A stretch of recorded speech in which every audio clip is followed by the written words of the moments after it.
The Boston Celtics are attempting a league-leading 56 three-pointers per game, which they're then making at a 44% clip. I don't know how you're supposed to beat a team that doesn't miss from deep and takes over half of their shots from that range. In fact, this current Celtics team is on track to become the highest three-point shooting team in league history, with the current top three teams being the Harden Houston Rockets from the late 2010s. But any team can attempt this many threes, but not any team can create the amount of open looks from deep that this Celtics team does. The Celtics ball and body movement allows them to take and make a ridiculous amount of three-point shots. Boston have mastered this ability, as here the Wizards will first double Tatum, forcing the rest of their defense into a zone. And how do you beat a zone? Well, you get it into the middle, as here Cornet will make the catch, leaving this Washington defender to guard Pritchard and White, which results in a pick-your-poison type situation. Here it's a similar story, as this time Detroit blitz Tatum, who again makes the pass to the rolling Horford, and just like the last play, that forces Hardaway to guard two players, leading to a Holiday three. Again, it's the same thing. Whenever defenses decide to double Tatum, Boston will make you pay. Here hitting Cornet down low, but this time look at where Derek White is. With Brunson forced to guard White and Pritchard, Derek puts himself into a position that makes it impossible for Brunson to do so. Whenever a defense overcommits,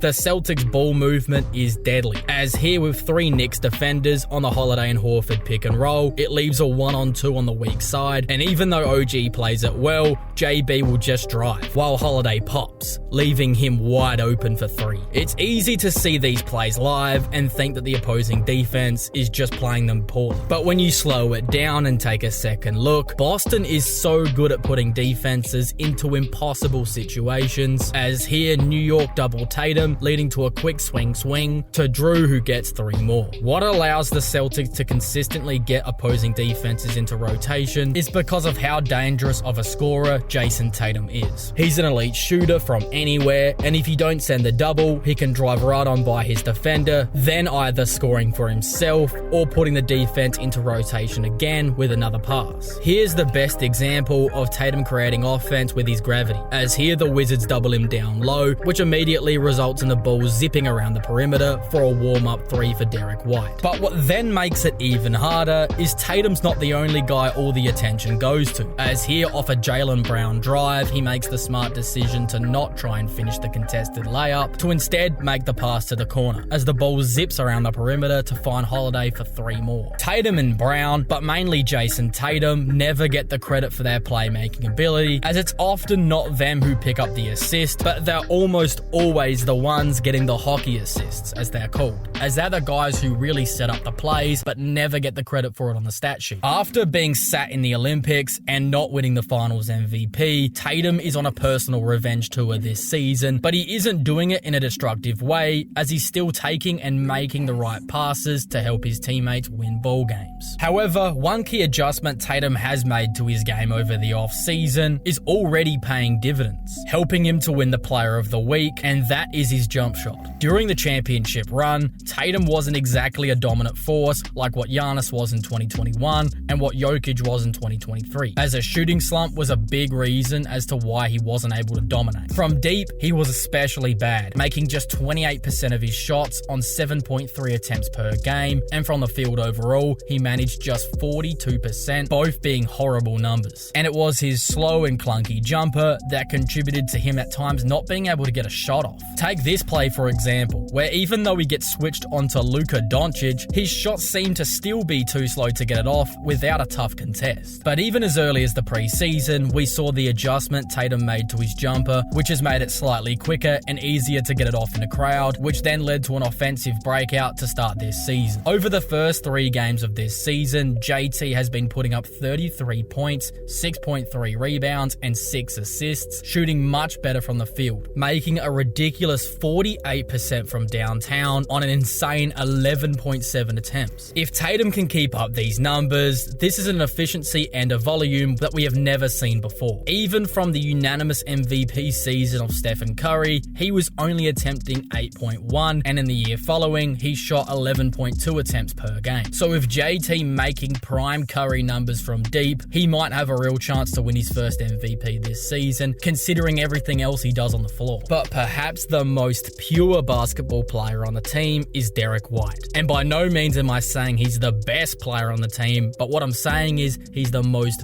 pure. On both sides of the ball, this man is quietly excellent, as whenever good things have to happen, he seems to be the guy always making the plays needed. As in that last game against Milwaukee, he made massive plays in the third quarter and ended up sealing the game. First, he's able to make a tough pull-up three over Giannis, and then down the other way, he blocks him, which is just an absolutely incredible play for a guard. But he wasn't done there, as to pay it off, he makes another triple. The MVP standings after the first week of an NBA season are always entertaining, and Derek White finds himself 8th for the MVP after only 1 week, which doesn't really mean anything, but it's just a testament to how good he has played to start the season. And also in that Milwaukee Bucks game, Tatum struggled shooting, putting up just 15 points on 37% from the floor. But as a unit, the team still managed to win by 11. They did this because of 3 guys in particular, as Jaylen Brown's 36 and 4 was huge. Derek White, as I already mentioned, was outstanding, as he put up 13 points, 8 assists with a steal and a block. But with the absence of all this scoring, somebody had to step up on that end of the floor, and that man was Peyton Pritchard, who piled on 28 points, shooting a ridiculous 8 of 12 from downtown, completely torching the Bucks' point of attack defense, which continues to be a glaring weakness in their game. But this isn't the only time Pritchard has torched the Bucks, as if you can remember back to Game 7 in 2022, he made 4 of 6 from deep. And in the last 4 games against this Bucks team, Peyton has averaged 18.5 points per game on 50% shooting. So with Peyton Pritchard turning into a borderline all-star whenever he plays Milwaukee, and also stepping up in other games, this makes Boston so hard to deal with. So with this being said, who has the biggest chance to beat Boston come postseason? I actually polled my viewers on this exact question, which took place after the first 2 games of the season, and these were the results, with the Bucks far and away being voted as Boston's biggest threat. But since that poll was voted upon, Milwaukee embarked on a 3-game losing streak with losses to Chicago, Brooklyn, and Boston. Of course, that doesn't mean Milwaukee won't come good later in the season, but it shows you just how much can change in such a little amount of time in the NBA. For me, even though the Bucks started poorly, I still think that they are the Celtics' biggest threat, and here's why. Even though Milwaukee lost the game against Boston, Dame and Giannis were still great, as they collectively put up 63 points with 13 assists, and Giannis in particular was someone Boston had absolutely no answer for. And yes, I know Porzingis wasn't out there, but even if he was, I don't think that changes anything, as when he returns, he's not that big body kind of center that can battle down low with a Giannis. But despite that, I still think that the real answer to that question of who is the Celtics' biggest threat is themselves. In the past, we've seen the Celtics flame out in the postseason, and maybe those days are behind us now, but you just can never be too sure. I believe if Tatum yet again struggles with his jumper in the playoffs, Boston won't be able to get away with it, especially if New York,